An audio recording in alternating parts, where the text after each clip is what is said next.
नमस्कार, मैं डॉक्टर पूनम बजाज, राजकीय कन्या महाविद्यालय श्री गंगानगर से आपके समक्ष अपना शोध पत्र लेकर प्रस्तुत हूँ। सबसे पहले मैं यहाँ पर आभार व्यक्त करना चाहती हूँ डॉक्टर राजीव मिश्रा का, जिन्होंने मुझे इस मंच पर लाइव आने का अवसर प्रदान किया। अब हम चर्चा करते हैं हमारे आज के शोध पत्र की, जिसमें जो कि आज की परिस्थितियों में बहुत ही प्रासंगिक प्रतीत होता है। मेरे शोध पत्र का विषय है सामाजीकरण और युवा संवादहीनता। ये एक ऐसा विषय है जो दिन प्रतिदिन हम अपने किशोरों और युवाओं के बीच में देखते हैं कि वो किस तरह से बातचीत करने से, संवाद से दूर होते जा रहे हैं। मैंने इस शोध पत्र में द्वितीयक तथ्यों का उपयोग किया है और अवलोकन द्वारा जो तथ्य प्राप्त हुए उनका विश्लेषण किया है। हम अच्छी तरह से जानते हैं कि किसी भी समाज के निर्माण में व्यक्तियों के बीच में पाए जाने वाले सामाजिक संबंधों को लिया जाता है, और ये सामाजिक संबंध निर्मित होते हैं 3 शर्तों से जो कि इसके लिए आवश्यक हैं, जिसमें व्यक्तियों का होना, दूसरी बात उन व्यक्तियों के बीच में अर्थपूर्ण क्रियाएं और व्यवहारों का होना, और तीसरी स्थिति उत्पन्न होती है ये अर्थपूर्ण क्रियाएं और व्यवहार जब एक दूसरे को प्रभावित करते हैं, तब हम सामाजिक संबंधों का निर्माण करते हैं। लेकिन आज हम देखते हैं तकनीक की इस दुनिया में, जहां पर मीडिया और ज्ञान के दूसरे इतने साधन हमारे सामने उपलब्ध हैं, व्यक्ति संबंध बनाता है अनेक तरह से वर्चुअल प्लेटफॉर्म के ऊपर, जो संबंध मिनटों में स्थापित हो जाते हैं और अनेक लोगों के साथ संबंध स्थापित हो जाते हैं, जिसमें प्रत्यक्षता होती ही नहीं है, प्रत्यक्ष रूप से संवाद होता ही नहीं है। ये जो संवादहीनता उत्पन्न होती है, ये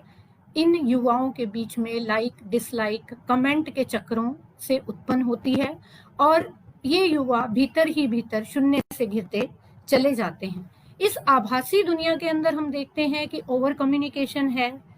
असल संसार से पूरा का पूरा संवाद गायब है। मानव जो एक सामाजिक प्राणी है, एक वर्चुअल प्राणी बनता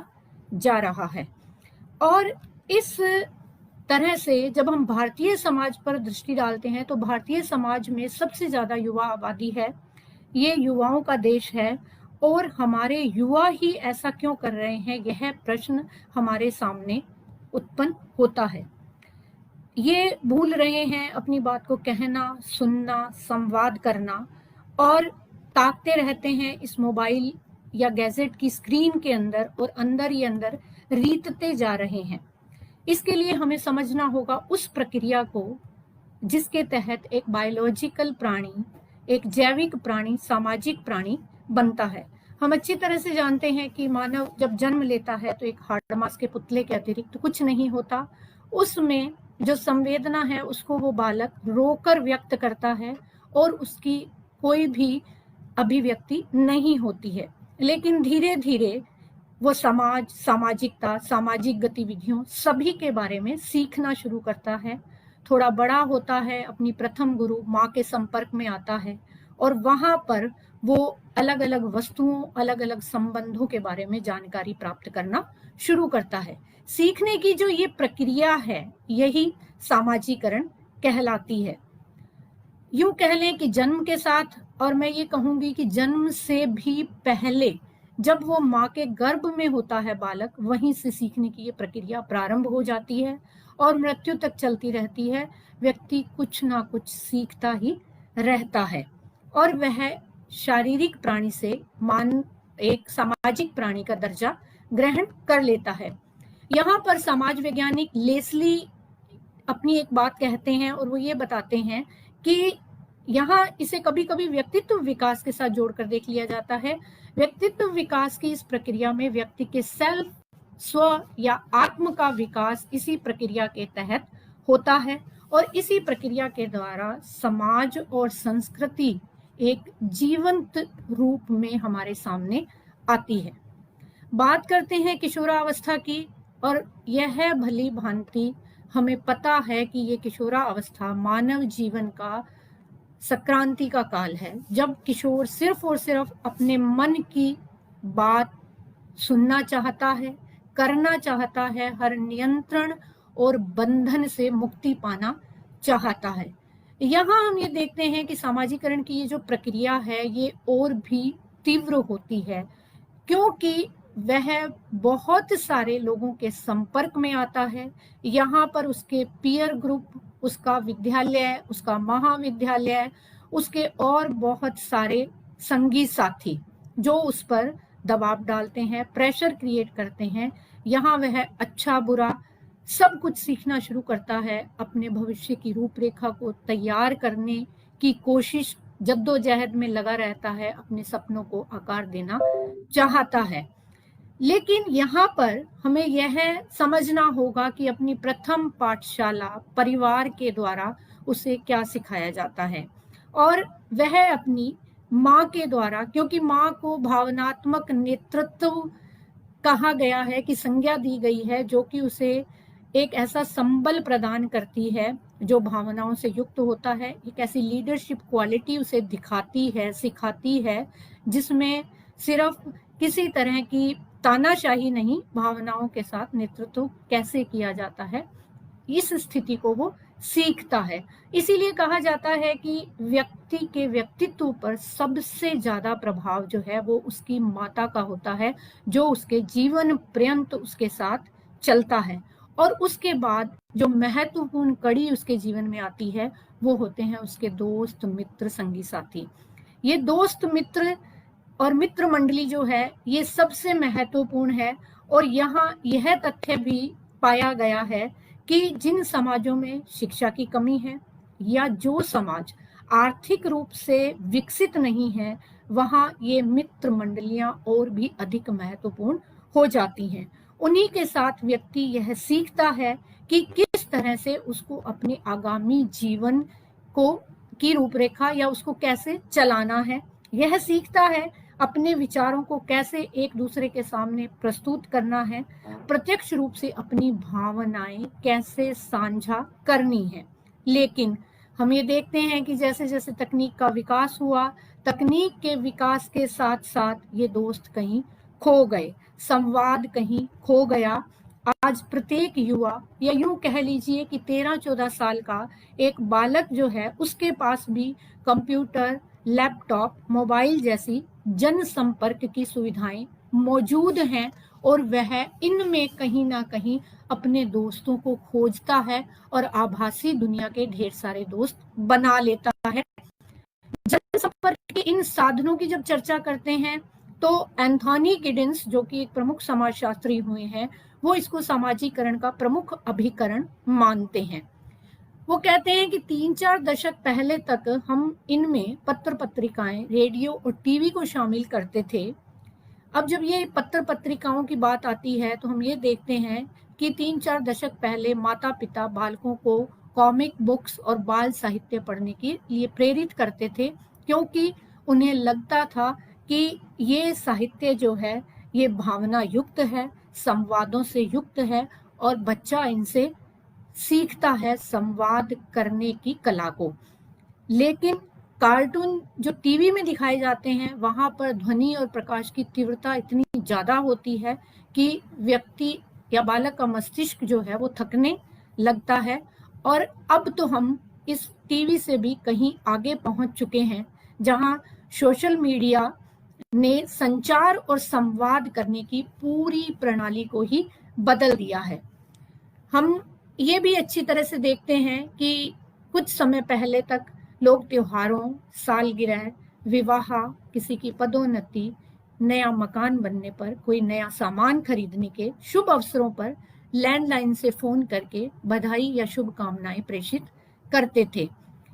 इस तरह के बच्चे जब बातें घर में सुनते थे बड़ों से तो वो सीखते थे, और सीखते थे सही समय पर सही बात को प्रस्तुत करना, बड़ों के समक्ष सीमा में बोलना, आज्ञाकारिता में रहना, और ये सामाजिक नियंत्रण का भी एक बहुत सशक्त माध्यम जो है वो माना गया कि हमने किस तरह से बच्चों के सामने अपनी बात को रखा और किस तरह से उनकी बात को सुना। अब ये कहने और सुनने की जो बात है ये समाप्त होती जा रही है। अब युवा पीढ़ी जो है ऐसे अवसरों पर टेक्स्ट मैसेज को प्राथमिकता देने लगी है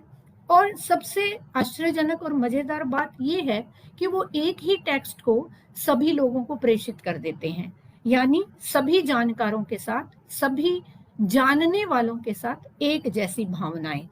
ऐसा होता नहीं है, लेकिन चूंकि इस आभासी दुनिया में भावनाएं नजर नहीं आती, शब्दों के उतार चढ़ाव पता नहीं चलते, और ये जो हमारी दुआएं हैं, हर्ष है, शोक है, किसी के साथ अपनी बात को साझा करना है, वो महसूस नहीं किया जा सकता और ये शब्द जैसे रोबोट बन गए हैं। आज का युवा सेल्फी ले लेकर एक सेल्फ सेंटर्ड सिचुएशन में दिखाई देता है, जहां पर सामूहिकता का अभाव है, सामाजिक संपर्क उसका लोगों के साथ दिखाई नहीं देता, उसकी दुनिया, उसका कमरा और उसके गैजेट हैं। इस तरह से ये जो सारी प्रक्रिया है वो लगातार चलती रहती है और व्यक्ति उसमें घिरता चला जाता है। भाषा विज्ञानी सॉसर जो हैं वो मानते हैं कि भाषा एक सामाजिक उत्पाद और व्यक्तिक व्यवहार दोनों ही हैं और अपनी भाषा के द्वारा मनुष्य सामाजिक प्राणी बनता भी है, अपने विचारों को प्रेषित करता है, अपने विकसित जो उसका मस्तिष्क है और अपनी जो सांस्कृतिक विशेषताएं हैं उनके द्वारा संपर्क और संवाद की प्रणाली को स्थापित करता है और इससे उसके मजबूत सामाजिक संबंध स्थापित होते हैं। लेकिन इस युवा पीढ़ी में ये संवाद कम होता जा रहा है, जो कि पूरी तरह से टेक्स्ट मैसेज में बदलता जा रहा है। अब माना तो ये जाता है कि आपसी बातचीत या संवाद या एक दूसरे के सामने बात कहना जो है, जब वो समाप्त होने लग जाता है तो कहीं ना कहीं हम अपनी संस्कृति को खोने लगते हैं। ऐसी स्थिति में संस्कृति समाप्त होने लगती है, उसका विघटन होने लगता है, वो मरने लगती है, क्योंकि संस्कृति का पतन संवादहीनता से शुरू होता है। यहाँ एरिक एरिक्सन जो है वो अपनी पुस्तक आइडेंटिटी, यूथ और क्राइसिस में एक बात को और प्रस्तुत करते हैं कि युवा होते हुए बच्चे और माता पिता के मध्य जब दूरी बढ़ जाती है तो आत्मीयता या इंटीमेसी का संकट जो है वो पैदा हो जाता है और ये संकट भावनात्मक रूप से दोनों ही पक्षों को कमजोर करता है। पहले विवाह द्वारा और अब इस वर्चुअल संसार, वर्चुअल दुनिया के द्वारा युवा इस संकट से बाहर निकलने का प्रयास करते हैं, लेकिन यहाँ पर उनके पास अपने माता पिता के साथ बात करने का समय नहीं होता, वो संवाद करने का समय नहीं होता जो माता पिता उनसे अपेक्षित करते हैं। यह भी अवलोकित किया गया कि युवा पीढ़ी अपने स्मार्ट गैजेट के साथ स्मार्ट बनने की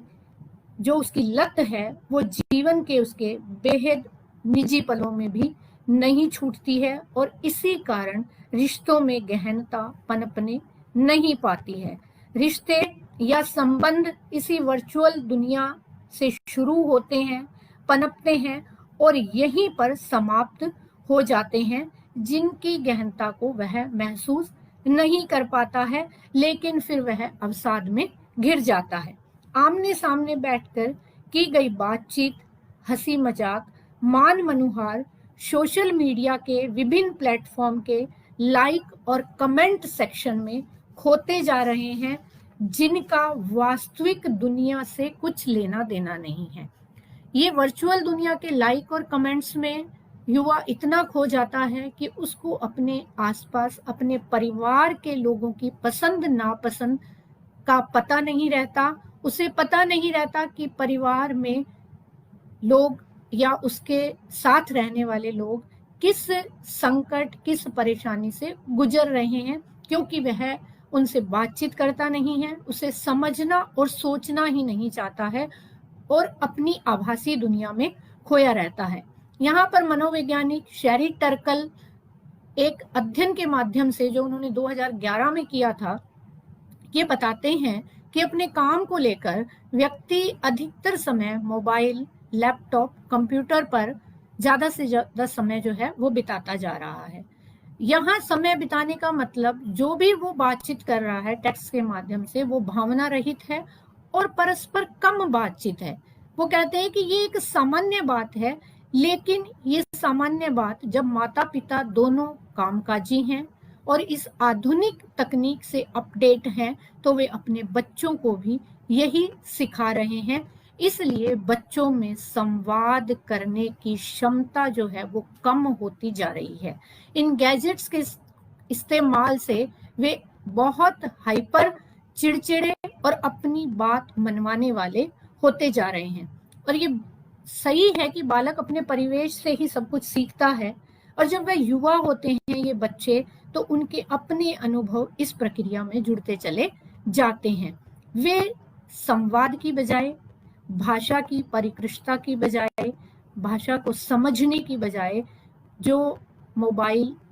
की टेक्स्ट मैसेज है, जो टेक्स्ट भाषा है, उसमें बात करते हैं, जो उन्हें अधिक आरामदायक लगता है, जहां पर उनकी अशुद्धियों के लिए टोकने वाला उन्हें कोई नहीं होता। स्थिति यह है कि अब युवा होता बालक कुछ भी करने से पहले माता पिता से पूछता नहीं है, उनकी आज्ञा नहीं लेता है, सिर्फ उन्हें बताता है यदि वह आवश्यकता समझता है तो। यानी कि यहाँ पर संवादहीनता ने जो दूरी पैदा की है, वो एक जो परिवार के अंदर सीमा में रहकर काम करने की स्थितियां थी, बड़े और छोटों का जो आदर था, वो भी कहीं ना कहीं समाप्त होता जा रहा है। क्योंकि हम मानते हैं ये युवा दौर जो है वो सर्वाधिक संक्रमण और तनाव का काल होता है, और हमारे भारतीय समाज की एक प्रमुख विशेषता परिवार रही है, ऐसी अनोखी विशेषता जो विश्व के अन्य समाजों में नहीं पाई जाती, और संयुक्तता इसकी पहचान थी। आज ये संयुक्त परिवार बदलाव के दौर में है। विघटन तो नहीं कहूंगी यहाँ पर, लेकिन इनमें इतना ज्यादा बदलाव आ गया कि इस बदलाव में कामकाजी माता पिता और तकनीक की निर्भरता जो है वो ज्यादा हो गई। यहाँ पर युवा वर्ग पूर्णतः संवादहीनता की ओर अग्रसर है। विभिन्न प्रकार की परिस्थितियां जो उसके आसपास निर्मित होती हैं, वह किसी को बता नहीं पाता। उसके साथ जो भी बातें हो रही हैं उसके वर्क प्लेस पे, उसके रिलेशनशिप में, वह किसी के साथ साझा नहीं करता, क्योंकि जो काम के अवसरों की उपलब्धता है वो उसको महानगरों की तरफ ले जाती है, और महानगरीय और ग्रामीण इलाकों की संस्कृति में बहुत ज्यादा अंतर होने की वजह से वो अपनी बात किसी को बता नहीं पाता है। और वहां पहुंचकर जब वो महानगरों में चला जाता है तो उस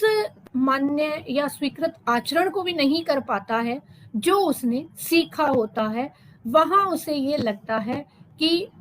ये सब मेरे साथ किस लिए हो रहा है, क्योंकि मैं इस दुनिया के लायक नहीं हूं, या मैं इस दुनिया के हिसाब से अपडेट नहीं हूं। इस प्रकार से वो जो युवा है वो सिर्फ और सिर्फ अपनी ही बात को समझना चाहता है और अपने ही मन की करना चाहता है। ये जो युवा है, ये हम देख रहे हैं अपने आसपास भी कि एक शोर और ध्वनि रहित संसार में विचरण कर रहे हैं, जहां ये केवल अपनी ध्वनि सुनते हैं और या फिर ईयरफोन के माध्यम से जो आवाजें या संगीत सुनना चाहते हैं उसी को सुनते हैं। कुछ सालों पहले तक हम देखते थे कि जब व्यक्ति ट्रेन या बस में सफर करता था, यात्रा के लिए जाता था, तो अन्य सहयात्रियों के साथ अनेकानेक मुद्दों, जिसमें अंत तक जब वो यात्रा के अपने सफर को पूरा करता था तो अपने घर परिवार